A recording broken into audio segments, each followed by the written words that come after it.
다같이 사도신경 고백함으로 9월 첫째 주일 일부 예배 드리겠습니다.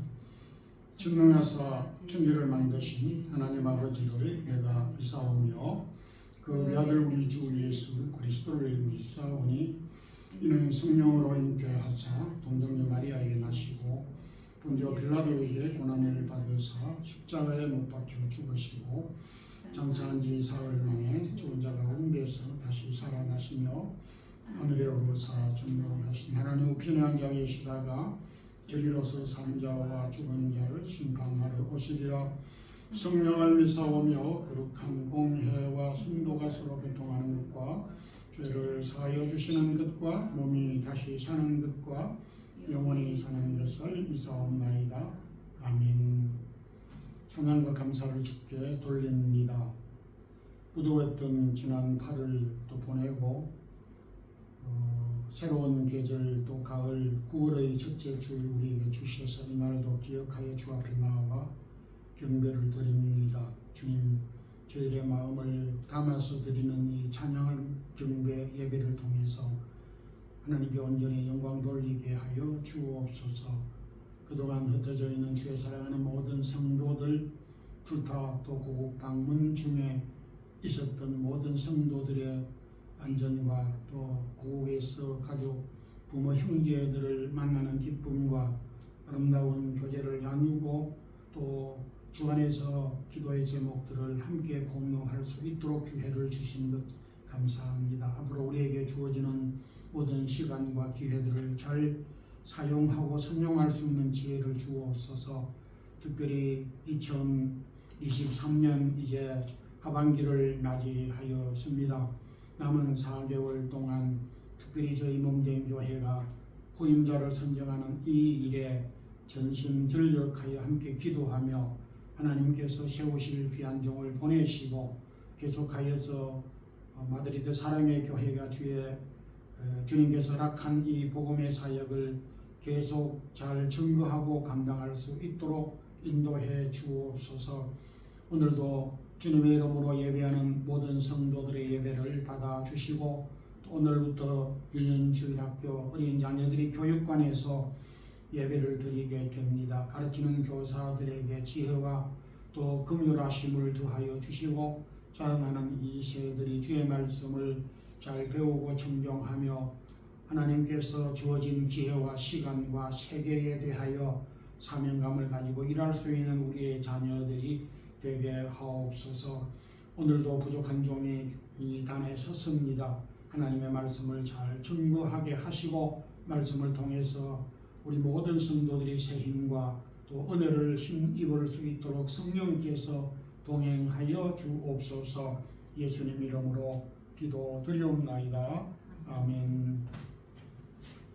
사도행전 1장 21절에서 26절까지입니다.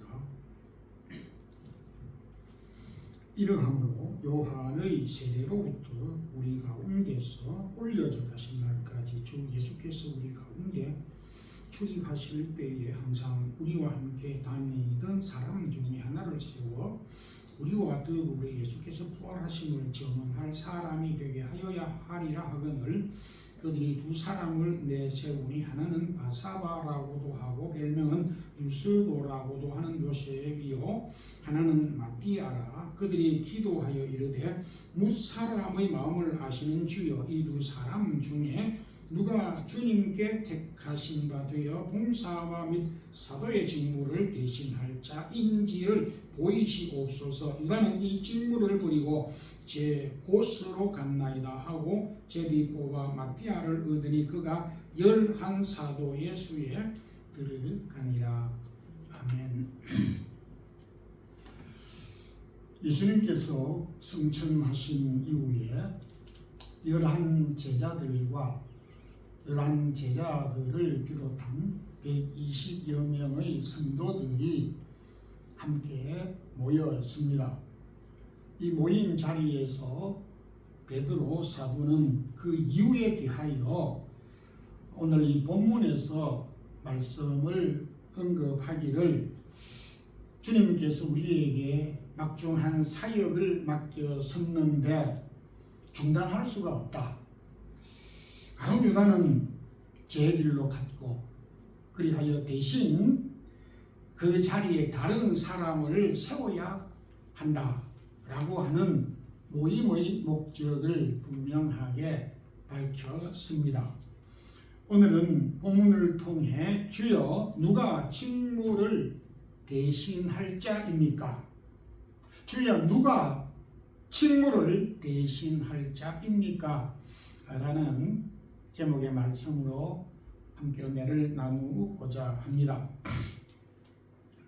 먼저 베드로 사도는 11사도 가운데 한 사람을 보선할 그 사도의 후보에 대하여서 우리와 항상 함께 다니던 사람 중에 하나를 세워야 한다라고 그렇게 어떤 기준을 제시하였습니다. 좀 더 구체적으로 이 22절의 말씀을 요약하면 우리와 함께 동락하던 자 중에 한 사람을 한 사도로 세우는 것이 옳다라고 하는 말씀을 제시해 주고 있습니다. 지금 저희 교회는 금년 말을 기준으로 새로운 목사님을 모시기 위해 지난 8월 첫째 주일부터 8월 한 달 그리고 오늘 예배 후에 마지막으로 최기천 목사님의 동영상 설교를 듣고 난 후에 다음 주일 9월 10일 우리 정기 재직회를 통해서 어떤 목사님을 저희 교회 담임 목사님으로 청빙을 해야 될 것인지에 대하여 논의를 하게 되고 이후에 공동의회를 통해서 한 목사님을 결정하게 됩니다. 저도 마찬가지지만 우리 성도들 또 청빙위원이나 모든 재직들이 청빙 서류를 제출해 오신 목사님들에 대하여서 개인적으로 아는 바가 없고 또 만난 적도 없고 다만 보내온 서류와 그리고 저희들이 개별적으로 또 교회 예배 후에 듣게 되는 동영상 설교를 통해서 알고 있을 뿐입니다. 이런 그 상황 가운데서 정말 우리 마드리드 사랑의 교회 주님이 원하시고 또 우리의 뜻은 아니지만은 참 이 교회를 잘 섬길 수 있는 적임자, 후임자, 담임 목사님이 누구이신가를 알 수 있는 것이라고는 참으로 쉬운 일이 아닙니다. 겉으로 보아서 알 수도 없고 그렇다고 마음속 전부를 다 알 수 없는 이런 형편이기 때문입니다. 단연 지혜가 부족하고 잘 알지 못하는 한계가 있습니다. 그럼에도 우리 교회는 한 분의 목사님을 모셔야 합니다. 어떤 목사님을 모셔야 합니까? 오늘 이 본문에서 정말로 막중한 가룟 유다를 대신하여 한 사도를 보선하는 이 일도 엄청나게 중요하였는데 저들이 다 알지 못하였습니다. 정말로 인간적으로 보게 될 때 너무 허술을 해 보이기도 하고 또 과연 이 방법이 옳은 것인가라고 의구심마저도 들 수도 있는 부분이 없지 않아 있어 보이기도 합니다. 그럼에도 베드로 사도는 오늘 본문을 통하여서 한 새로운 제자를 12사도를 이렇게 주님께서 세우신 그 사도 한 사도 중에 새로운 한 제자를 보선하기 위해서 우리에게 좋은 힌트를 제시해 주고 있는 것입니다. 베드로가 제시한 그 가장 첫 번째 그 제시안은 무엇이냐? 앞서 말씀드린 바와 같이 항상 우리와 함께 다니며 우리 중에 한 사람을 세워라고 이렇게 말씀을 하였습니다.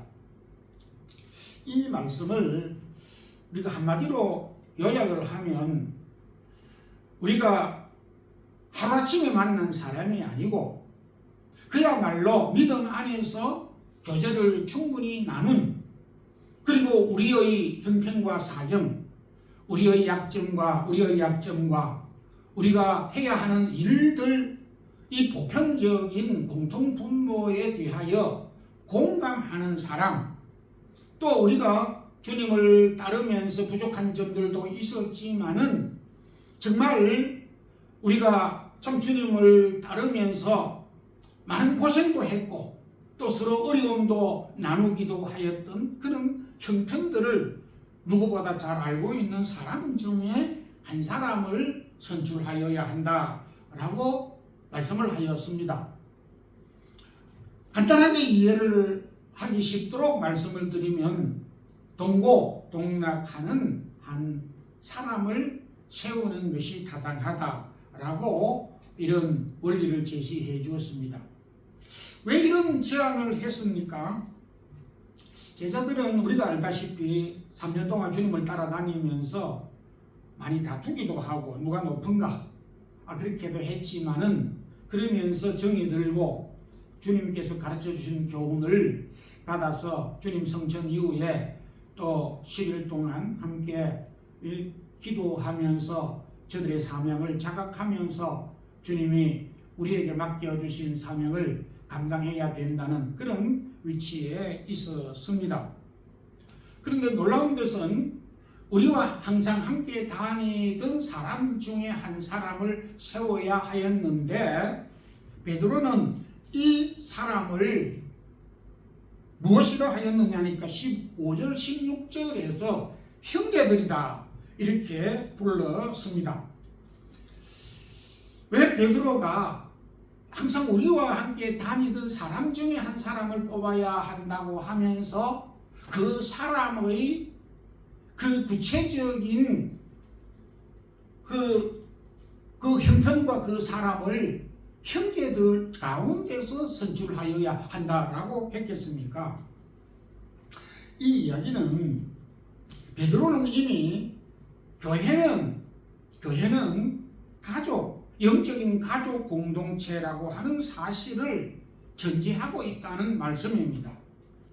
다시 말해서 교회는 가정과 같고 교회 안의 성도들은 영적인 가족들이라고 하는 사실을 전제한 말씀인 것입니다. 그러니까 사도로서 사명을 감당하고 12사도로서 일을 이 교회에서 감당하기 위해서는 주님이 세우신 이 교회를 가정과 같은 태도와 자세를 가지고 교회에 속하여져 있는 모든 멤버들은 가족과 같이 형제 자매와 같이 생각하는 사람, 그 사람을 선출하여야 한다라고 말씀을 하고 있습니다.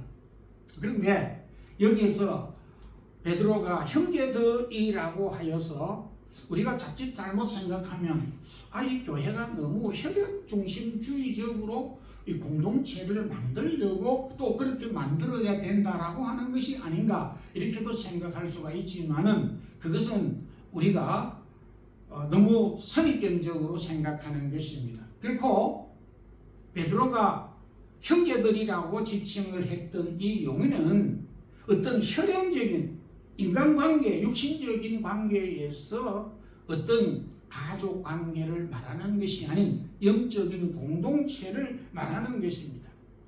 우리 주님께서 말씀하셨듯이 하늘에 계신 아버지의 뜻대로 행하는 자가 내 형제요 자매요 모친이니라 라고 하는 근거인 것입니다.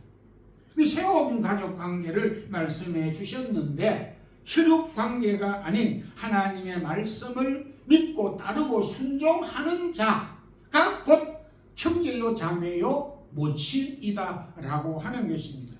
여러분, 우리 교회가 지금 얼마 남지 않으면은 새로운 목사님을 모셔야 됩니다. 어떤 목사님을 모셔야 좋겠습니까? 우리 교회와 우리 성도와 기쁨과 고난을 같이 공유할 수 있는 생사고락을 같이 할 수 있는 목사님이셔야만 하는 것입니다. 교회 안에 있는 우리 성도를 가족과 같이, 교회를 가정과 같이 생각할 수 있는 그런 영적인 안목이 필요한 목사님을 모셔야 하는 것입니다. 그런 점에서 오늘 베드로를 비롯한 11사도와 120명이 모인 이 자리에서 주여, 누가 이 직분을 감당할 사람입니까? 그러니까 이 예루살렘 교회 성도들도 11사도 가운데 보선을 해야 되는 한 사도가 어떤 분인지 잘 알지 못했습니다. 그럼에도 그들은 기도하여서 하나님이 보내어 주실 것을 기도하였고 소망하였다고 하는 점에서 오늘도 저희 교회 성도들은 그런 중심의 마음을 가지고 새로운 목사님이 오시도록, 새로운 목사님을 모시도록 기도하고 준비하고, 그런 목사님이 이 교회에 오셔서 계속 사역을 하도록 우리가 노력하고 힘써야 할 것입니다. 두 번째는, 베드로는 사람들의 모범과 하나님의 말씀을 잘 증거할 자를 보선해야 한다라고 말씀을 하였습니다. 주님께서 공사역을 시작하실 때에 여러 제자들을 불렀습니다. 어부들도 있었고, 그렇지만 그 중에 어떤 그 경제적인 그런 좀 넉넉한 위치에 있었던 세리 마태도 제자로 불렀습니다. 예수님께서 우리가 생각할 때, 우리 이 공동체가 12 제자들이 또 복음을 전파하기 위해서는 경제적인 그런 필요한 부분들이 있을 터이니까 재정 관리도 잘 해야 되고, 또 그런 부분에 좀 마인드를 가지고 좋은 아이디어가 있는 그 마태가 적임자이지 않겠는가. 그래서 그 일을 맡기기 위해서 세리 마태를 불러신 것이 아닌가. 이렇게 우리는 생각지 않을 수 있지만은, 우리가 반대로 생각을 해보게 될 때 그런 추론도 가능한 것입니다. 결코 제가 말씀드린 바대로 그런 의도와 목적을 가지고 주님은 마태를 제자 가운데 한 사람을 부르지 않았습니다. 그 제자는 아니더라도 예수님 주변에서 예수님을 따르고 섬긴 자들이 많이 있었습니다. 예수님을 위하여서 좀 필요를 제공한 사람들이 많이 있었는데, 아리마대 사람 요셉 같은 사람들은 참 부자였습니다. 그리고 그는 예수님을 장사하기도 하였습니다. 그러면서 그는 사회적으로 또 이렇게 지위를 가지고 있었던 사내들인 공회원 중에 한 사람입니다. 우리가 앞으로 이 사역을 하게 될 때 여러 가지 법적인 문제도 있고 정치적인 또 문제가 얽혀서 해결해야 될 문제가 있는데, 공회원, 국회의원 한 사람 정도가 우리 공동체 가운데, 우리 교회 가운데 있으면은 여러 가지 어려운 문제들도 해결해 줄 수 있으니까 참 좋은 일이다.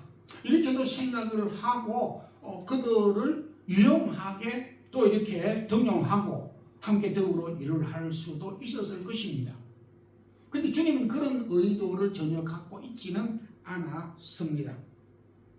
주님께서 성천하실 때 12 제자와 그리고 500여 형제들에게 뭐라고 말씀을 하였습니까? 마태복음 28장 20절에 내가 너희에게 분부한 말씀을 모든 것을 가르쳐 지키게 하라. 복음을 잘 전하라, 이렇게 말씀을 하셨고, 그리고 오늘 베드로가 사도를 보선해야 하는 이유 중에 가장 강력한 이유를 22절에서 말씀을 하고 있는데, 우리로 더불어 예수의 부활을 증거할 사람이 되어야 하리라고 말씀을 하였습니다. 예수의 죽음과 부활을 증거하기 위해서 사도를 보존해야 한다. 사람이 필요하다. 즉 예수 그리스도의 죽음과 부활은 통칭해서 복음이라 그렇게 불리게 되는 것입니다. 베드로는 사도를 보존해야 되는 가장 강력한 이유 중에 하나는 주님께서 가르쳐 주신 이 복음을, 십자가와 부활을, 하나님께서 우리에게 주신 이 말씀을 전파하고 가르치고 지키도록 하기 위해서 사도를 선출하여야 한다라고 말씀을 하였습니다. 성도 여러분, 지금 우리는 우리 교회가 어떤 대학 교수나 미스 코리아를 찾는 것과 같은 기준을 가지고 사람을 찾는 것이 아닙니다. 그렇다고 해서 뭐 학식이나 경륜이나 뭐 이런 조건들이 필요 없다는 것도 전혀 아닌 것입니다. 근데 중요한 것은 주님께서 교회에 부탁하신 또 맡긴 본질적인 사역 사명, 하나님의 말씀을 가르치고 전하고 복음을 전파하는 사역과 사명을 진정으로 본질적인 요소로 알고 감당할 자를 세워야 되고 보내어 주셔야 한다라고 하는 것입니다. 성경에 목사의 성품과 어떤 자격이라고도 할 수 있겠습니다만은 목사의 성품과 자격에 관하여서 구체적으로 아주 강력하게 교훈한 곳이 크게 두 곳이 있습니다. 디모데전서 3장 1절에서 7절과 디도서 1장 7절에서 9절 말씀입니다. 그 중에 디모데전서 3장 2절 4절에 보게 되면 감독은 목사를 가리키는 것입니다. 생망할 것이 없고 한 아내의 남편이 되며 절제하며 그리고 자기 집을 잘 다스려 자녀들로 모두 단정함으로 복종케 하는 자라야 한다. 이걸 요약하면 우선 목사는 교회 여러 가지 어떤 설교도 잘 해야 되고 인물도 좋아야 되고 어떤 스펙도 가져야 되는 것, 이것이 필요 없다는 것이 아니지만은 목사는 자신의 가정의 모범이 되어야 되고 가정을 잘 다스려야 된다라고 말씀을 하고 있습니다. 반대로 이야기를 할 때 목사의 가정에 결함이 있을 때 세상적으로 이렇게 우리가 그 결함이라고 할 때에 다소 다양성은 있겠지만은 부부가 이틀이 멀다 하고 목사 부부가 싸움을 하고 한다거나 목사의 자녀들이 이렇게 바람둥이가 생긴다든지 이렇게 한다면은 교회가 얼마나 많은 치명상을 입게 되겠느냐라고 하는 것을 우리가 더 이상 설명치 않아도 알고 있습니다. 이것은 우리가 여론을 통해서 이 세상 여타의 많은 교회들을 통해서 이렇게 더 잘 알고 있습니다. 교회는 이 부분에 대하여서 일반 사람들에게만 적용되는 것이 아니라 목사의 경우에 아주 우선적으로 강조하고 있습니다. 동시에 디도서 1장 7절 9절에서는 감독은 하나님의 청지기로서 책망할 것이 없고 동일하게 디모데전서와 같은 교훈을 말씀하고 있습니다. 이 사람이 결함이 없을 수는 없지만은 책망받을 일들이 없다는 것은 너무나 참 힘든 일인 것입니다. 그럼에도 이것은 결정적인 어떤 도덕적인 흠을 여기에서 말하는 것입니다. 제 고집대로 하지 않고 급히 분내지 않고 술을 즐기지 아니하며 구타하지 아니하며 더러운 일을 탐하지 아니하며 나그네를 잘 대접하며 믿본 말씀의 가르침을 그대로 지켜야 하리라. 여기에서 눈여겨보아야 될 말씀은 더러운 어떤 일을 당하지 않아야 되고, 그리고 믿으신 하나님의 말씀을 잘 가르치고 지켜야 한다라고 하는 대목에 우리가 이 중요성을 깊이 생각을 할 수가 있습니다. 하나님께서 맡겨주신 청지기로서 겸손과 경건, 도덕적인 모범이 되는 것을 강조하고 있습니다. 디모데전서에서는 가정적인 모범이라고 하면 디도서에서의 감독 목사의 어떤 자격과 성품의 그 기준은 사회적인 그런 모범을 여기에서 말하는 것입니다. 친구 여러분, 어떤 목사님을 우리 교회가 모셔야 하겠습니까? 그 마음속에 들어가 보지 않아서 알 수가 없습니다. 열한 사도와 120문도가 베드로가 제시하신 대로 이런 그 사도를 선출해야 된다라고 말씀을 하지만 이 사람이 그 사람이고 저 사람이 이 사람이다라고 말을 못했던 것 같이 우리 또한 이런 한계가 있습니다. 그럼에도 우리가 기도할 때 바라고 생각하고 소망하고 기도할 때에 이런 목사님을 모셔야 한다. 보내주시옵소서. 가정과 사회의 모범이 되고 신실하게 하나님의 말씀을 전하는 목사님을 보내어 주옵소서. 그 목사님이 우리 마드리드 사랑의 교회를 잘 섬기고 사역할 수 있게 하옵소서 라고 하는 기도와 그 기도의 제목대로 이루어지기를 소망합니다. 베드로 사도는 한 사도의 자격 요건으로서 교회를 섬길 수 있는 자라야 한다라고 말씀을 하고 있습니다. 25절에 봉사와 및 사도의 직무를 대신할 자인지를 보여주옵소서. 사도의 직무는 봉사의 직무입니다. 성경에 어느 시대를 막론하고 이 직분과 직무가 섬김, 봉사의 직무가 아닌 것이 없습니다. 이게 기본인 것입니다. 주님께서도 마태복음 20장 26절에서 7절 누구든지 크고자 하는 자는 너희를 섬기는 자가 되어야 하고 너희 중에 어떤 되고자 하는 자는 모든 자의 종이 되어야 하리라고 말씀을 해 주신 대로 어떤 직무든지 섬길 수 있는 그런 태도와 자세를 가져야 하는 것입니다. 주님께서 또 오늘 베드로 사도가 제시해 준 여기 봉사, 섬김이라고 하는 의미는 크게 세 가지를 내포하고 있습니다. 섬김은 우선 남을 나보다 낮게 여기는 것으로 나타납니다. 내가 교회를 섬기고 이웃을 섬기고 우리 교회 성도를 섬긴다라고 하였을 때에 우리 교회 모든 성도들은 나보다도 낫다.